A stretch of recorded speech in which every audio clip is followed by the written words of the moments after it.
Thine arrival is timely as ever.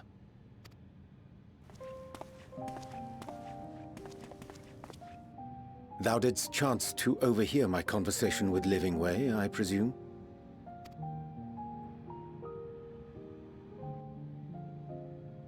'Twas not mine intent to move in shadow. Nevertheless, I have been asked to do that and more yet again.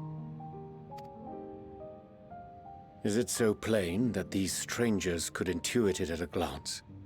My capacity for silence and secrecy and duplicity? When Grahatir did contrive to deliver the first at the price of his own life, I was complicit in the scheme. A sacrifice averted for a mercy. Would that I could say the same for Menphilia. One life for one world. And by that bloody bargain brokered by my hand were the scions robbed of a dear comrade, and Flamine her beloved daughter.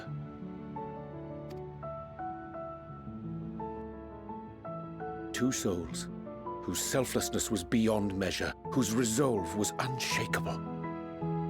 They would not be moved even had I thought to protest. But protest I did not. Far from it. I pushed them forward. No effort did I make to seek out alternatives, ones that would not demand such terrible costs. That resignation weigheth heavy on my mind, as does the memory of another lost to mine inaction. Dearest Moonbringer, who did face death unflinching, that we might secure a means to bring low the Ascians.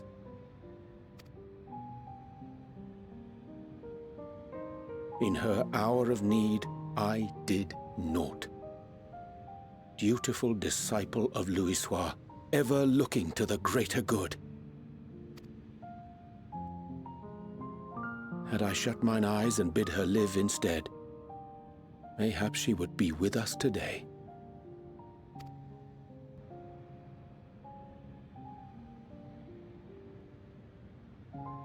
Selfish wants, born of everlasting regrets. Most days I put them from my mind, but could think of naught else when asked to swallow the same bitter draught. Subterfuge and sacrifice. Mayhap the right moral choice, but one I regard with great trepidation.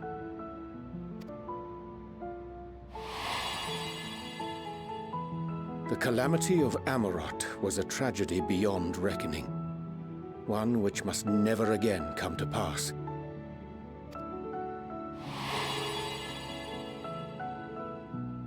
Thus must we struggle, haunted by ghosts of those we have lost, clinging to those we pray we can yet save. But what of those we cannot? How do we make peace with the dreadful algebra of necessity?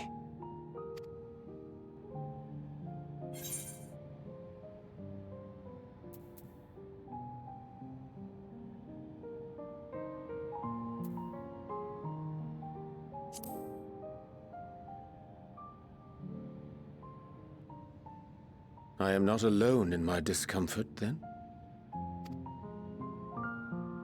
'Tis surprising. Though perhaps not. We scions are wont to debate strategy at length, but are resolute and unwavering in execution. Strange.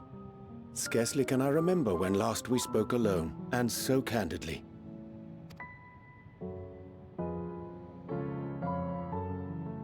I thank thee. For all my supposed skill with words, I find it difficult to express such private thoughts.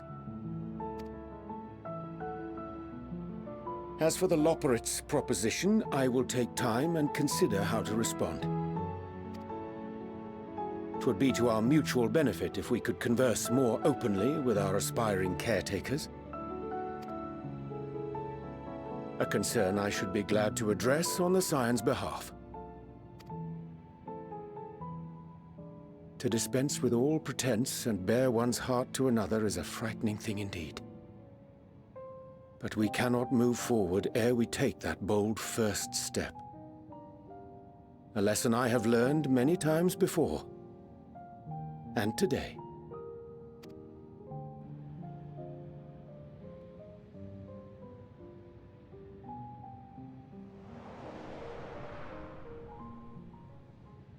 What are they saying? Curse these ears and that bugger all! No matter. We've got our plans.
And what, pray tell, do we seek at the Watcher's Palace?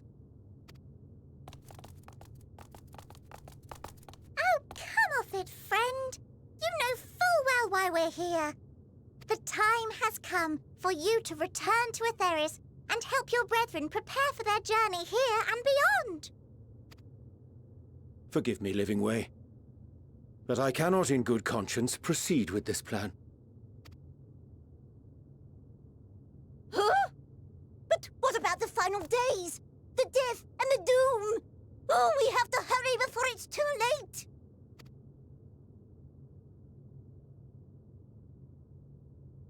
Your unflagging commitment to your duty is endearing, to say the least.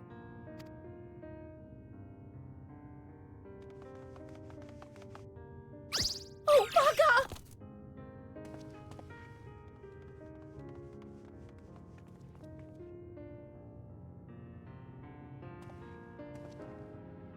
Be at ease. They bear you no grudge, nor do I. How could we, having come to understand your purpose? For millennia, you and yours worked tirelessly towards the singular purpose of this heavenly vessel's construction. An arduous feat by any measure. 'Tis clear you have spared no effort. Why, your very names are a testament to your dedication.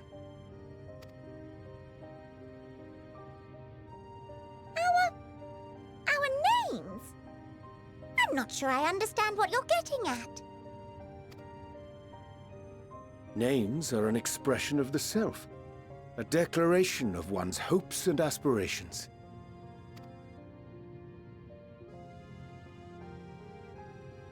Your use of contemporary, uncomplicated nomenclature doth ensure clarity of purpose. There can be no doubt that your love for the people of Eorzea is boundless and pure.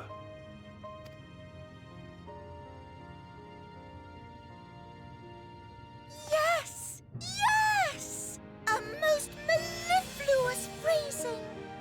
We Loporrits were born of Hydaelyn's love for Eorzea. That shining, shimmering blue jewel, brightest star in the sky, brimming with life and possibilities. For as long as I can remember, I've toiled in anticipation of the day when this vessel might be needed. All I've ever wanted was to meet those she cherished so dearly, to serve and serve well. That goes for all of us, don't you see? So help us help them. Lead them here where we can keep them safe. If there's anything wrong with what we've built, we'll fix it. We'll make it right.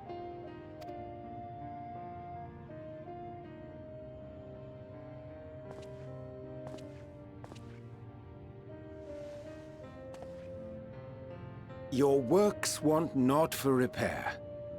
Yet there remaineth much for you to learn of men, and your own kin besides.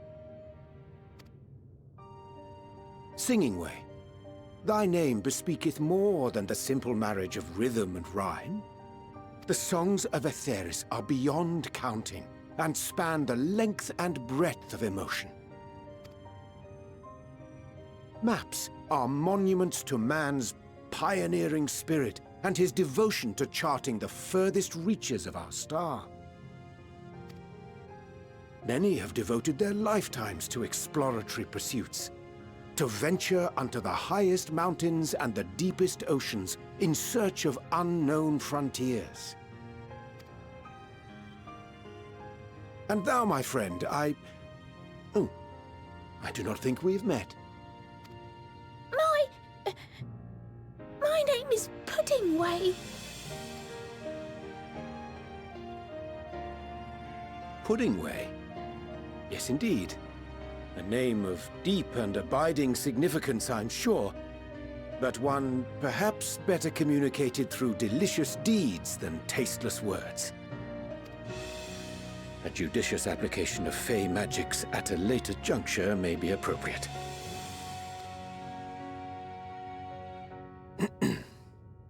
and living way. 'Tis no easy feat to convey the significance of thy moniker. When I was a bookish boy, a dear friend of mine was fond of peppering me with questions as I read, to my occasional annoyance. One day, I posed to her a question of mine own. What doth it mean to live? After much contemplation, she proffered this answer. The anticipation of a half-read story's conclusion. The hope today's mistake may serve as tomorrow's lesson. The wish that a new acquaintance may one day call thee friend. She believed it to be all these moments and more.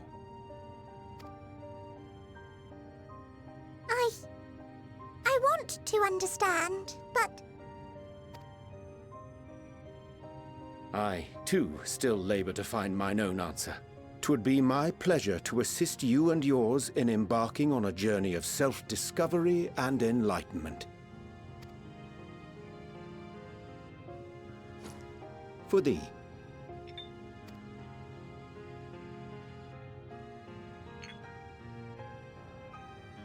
Ink as blue as the waters of Aetheris.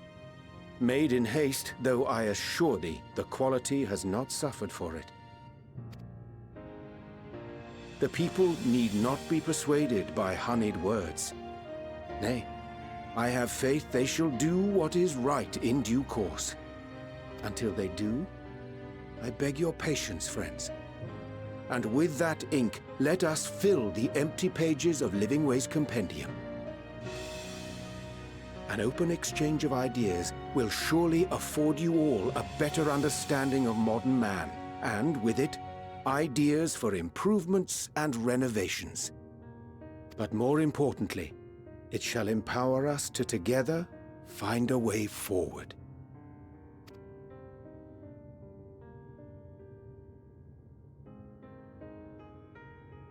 I hope you're right. Thank you for this lovely gift.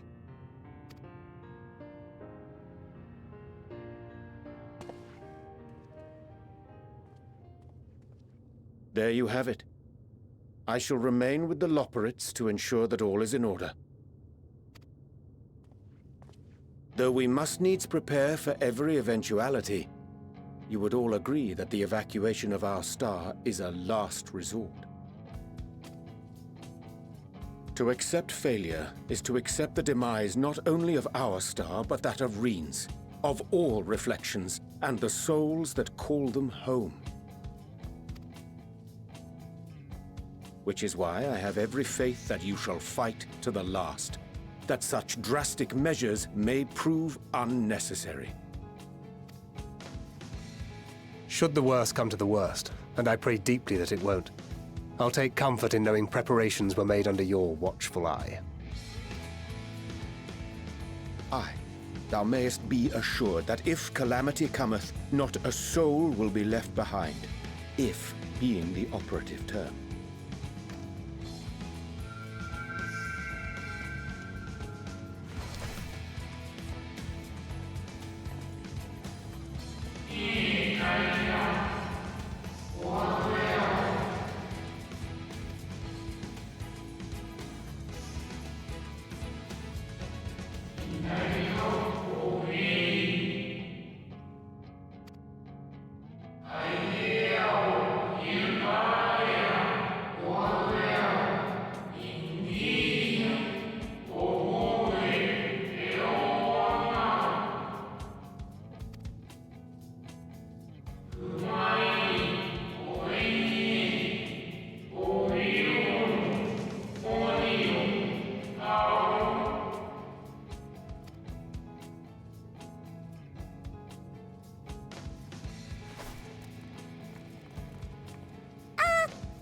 To interrupt, but I feel like I need to make amends for all the secrecy.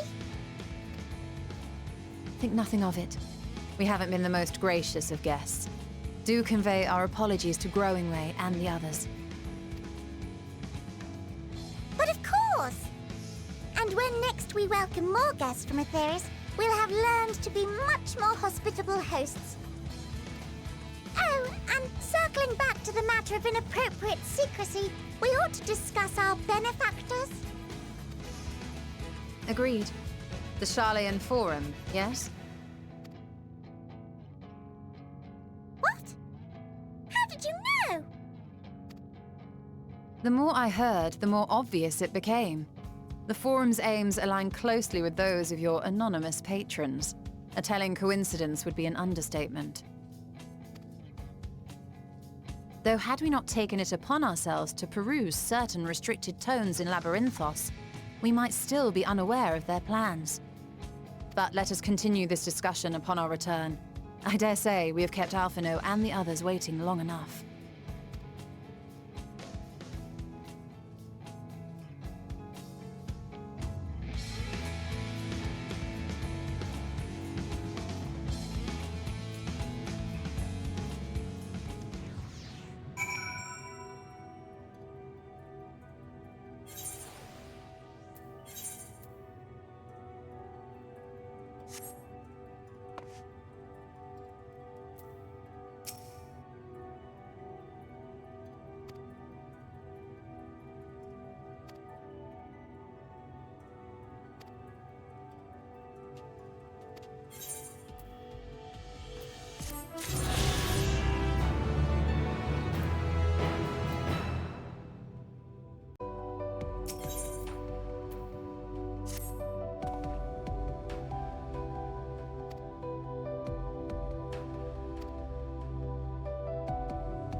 Order! Order, I say!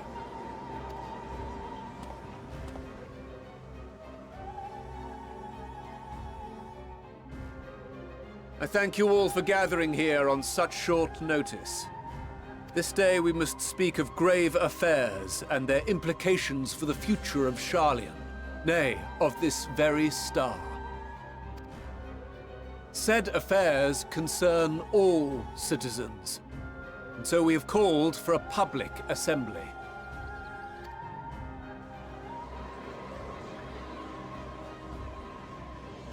You may have heard rumors of the Telophoroi and the havoc these madmen wreak abroad.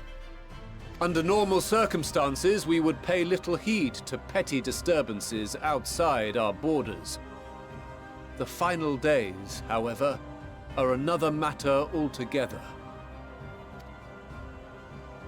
For we dare not ignore these prophetic words of Eld. The End-bearers will come, ushering chaos and calamity. The final days descend and devour the very star. I've never heard this prophecy. Is it true? Will all that really happen? Calm yourselves. The time has come to speak of the Forum's most sacred duties. But first...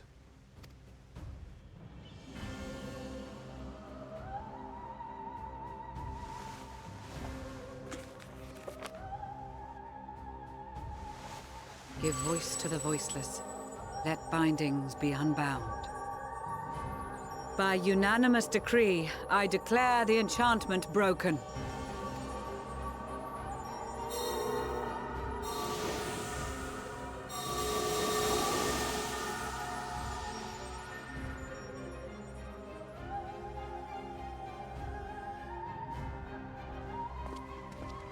Master Leveilleur, if you would. Very well.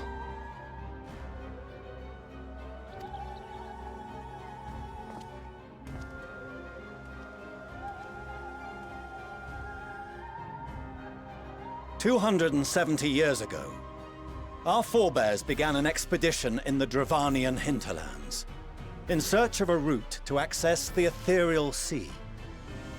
This much is public knowledge. Their findings, however, would become the Forum's most closely guarded secret. What those researchers discovered in the hinterlands was not a passage unto the ethereal sea, but the very heart of our star, and Hydaelyn herself. She spoke to them of a calamity that would extinguish all life, and of a means by which we might be spared.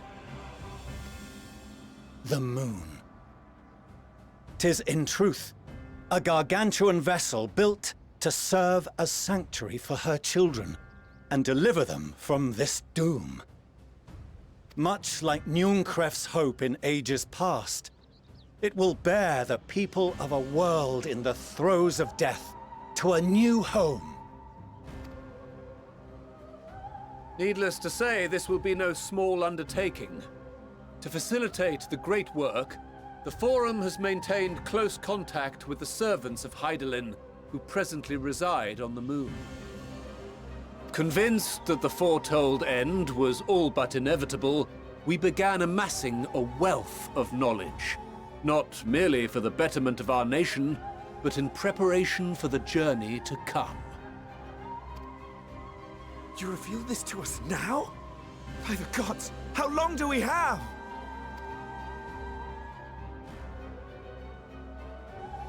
While we cannot say with certainty, we believe the hour to be nigh. We received a transmission from the moon suggesting as much not long ago. Which is why we must in earnest begin preparations for the great exodus. For his impressive contributions, and the leadership he demonstrated during our withdrawal from Dravania, We have elected Master Leveilleur to oversee this initiative.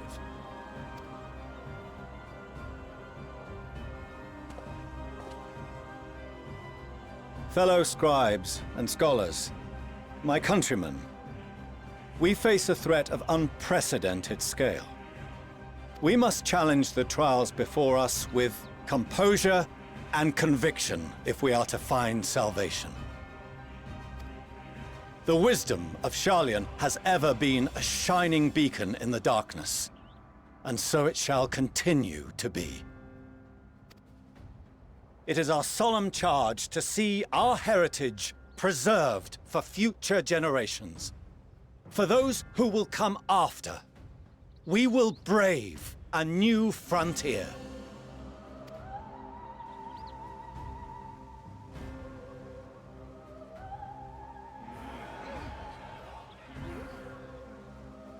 Administrative edicts will be relayed to all major institutions ere long. In the meantime, carry on with your duties.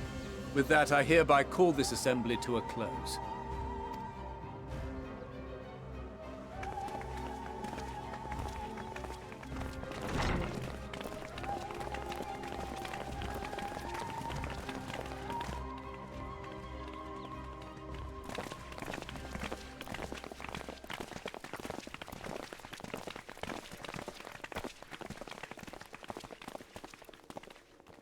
Do you remember what Mother told us when we visited home?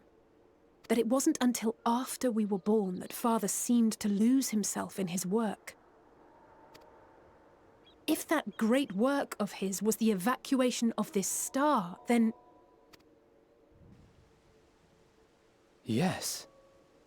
It wasn't for his benefit.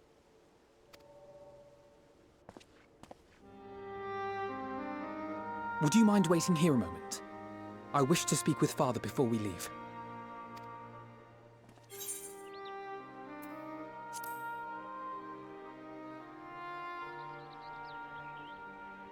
Thank you. I shan't be long. If it's all the same to you, I have a few choice words to share with Father as well.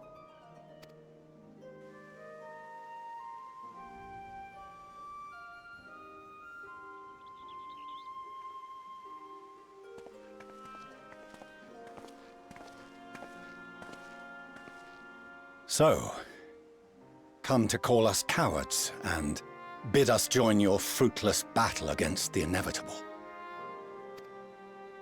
Nay, we do not object to the Forum's proposal. On the contrary, those who wish to flee have every right to do so.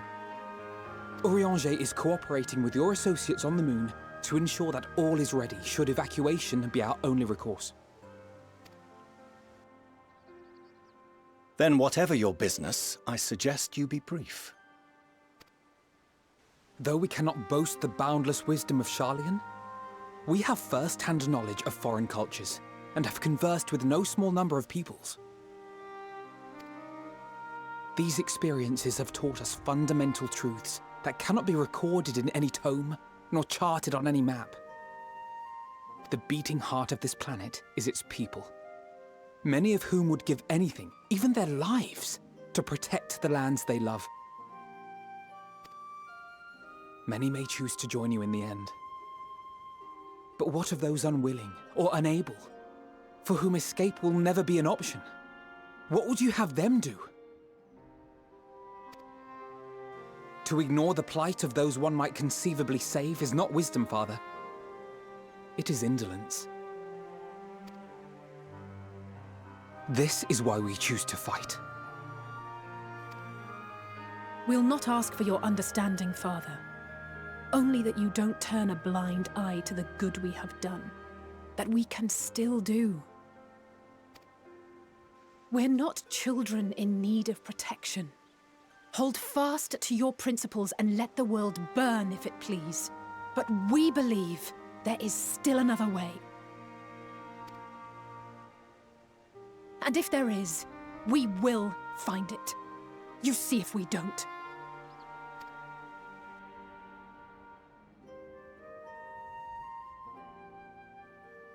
Do as you will. Just stay out of our way.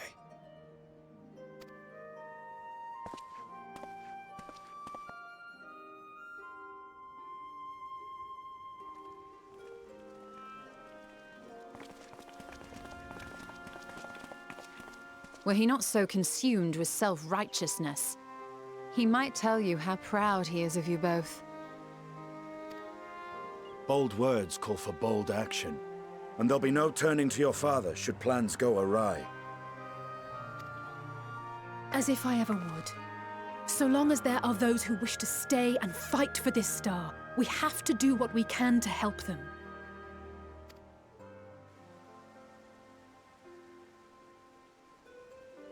And if we're to do that, we'll need to be well rested. Wouldn't you agree? And having triumphed over what we once thought to be the source of all evil, I can think of no one in greater need of at least a dozen winks.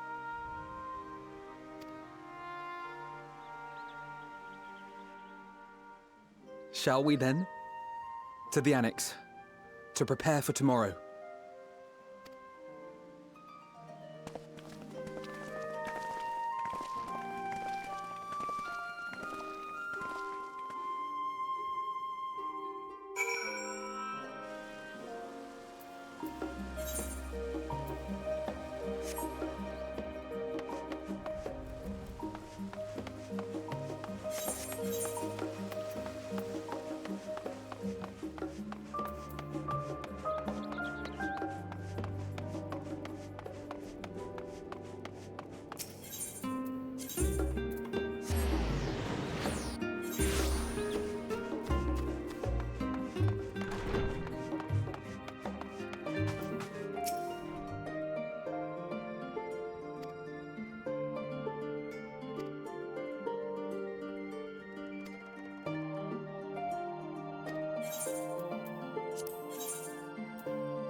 Oh, apologies. I didn't mean to... If you could spare a moment before bed. Thank you. I fear this may be the last quiet night we have to talk for quite some time.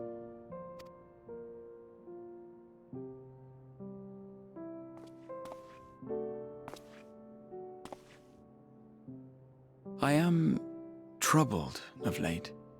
Unwarranted concerns, perhaps. I hope. Nevertheless, I feel compelled to share them with you. Though you have bested your enemies thus far, Xenos and even Zodiac, your victories have come at a considerable cost to yourself. No one is without their limits, and you are no exception. I worry the added weight of the final days will prove more than you can bear. It is surely too much for any one man. But you needn't bear it alone. Let me share your burden. My, carrying capacity pales in comparison to yours, but I could still help. Shoulder the occasional satchel from your ever-growing mountain of, baggage. You have already done so much to help relieve me of mine own encumbrances. 'Tis only fair that I repay you in kind. Of course, it needn't be only troubles we share. Moments of joy may seem few and far between now, but there will come a time when we look back fondly on this journey. The inquiry at the Forum, our march through the snows of Garlemald, our impromptu dinner in this very room. All of it. And that is to say nothing of the journeys yet to come, to the ends of the world and beyond.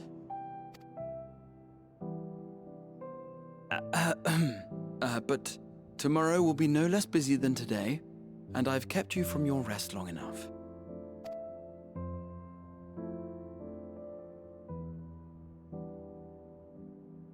Sleep well, my friend.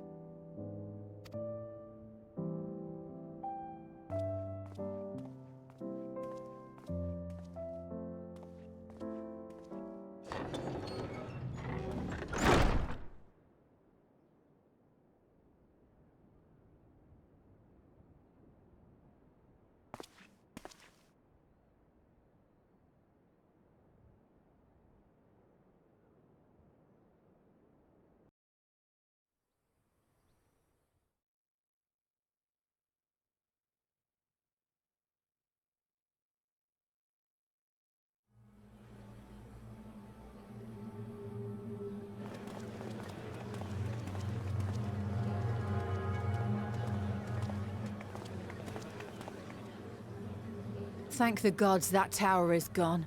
The sight of it was enough to make me sick. Thank the Ilsebar contingent, more like. Word is, they fought their way into Garlemald and toppled the bloody thing themselves. Not just the one, neither. All the towers have up and vanished. Aye, I heard the same. Commander Aldin and his troops helped keep casualties to a minimum, too.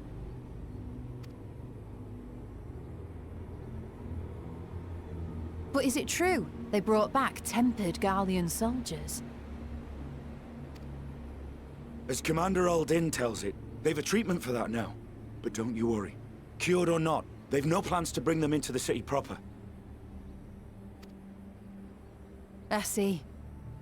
Well, that's a relief then. I know we've brothers and sisters among the lot, but I can't say I'm eager to welcome them home.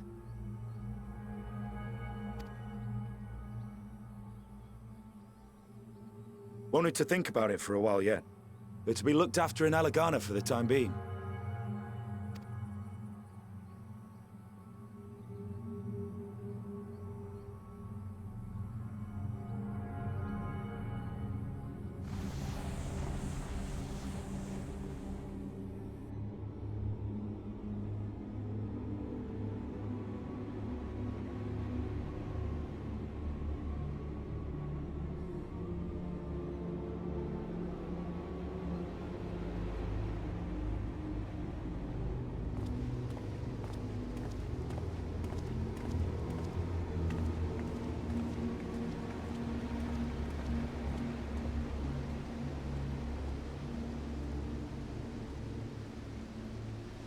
Another day, another commission of paramount importance. Well, what have we here?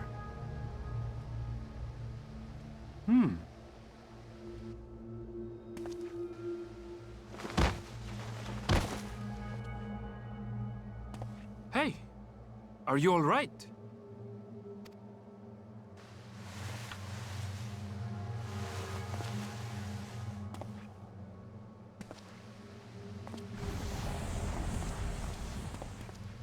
Was that? No. The shadows play tricks, nothing more.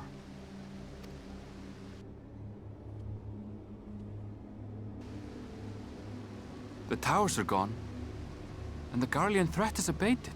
And yet, why does it feel as though it's about to get much, much worse?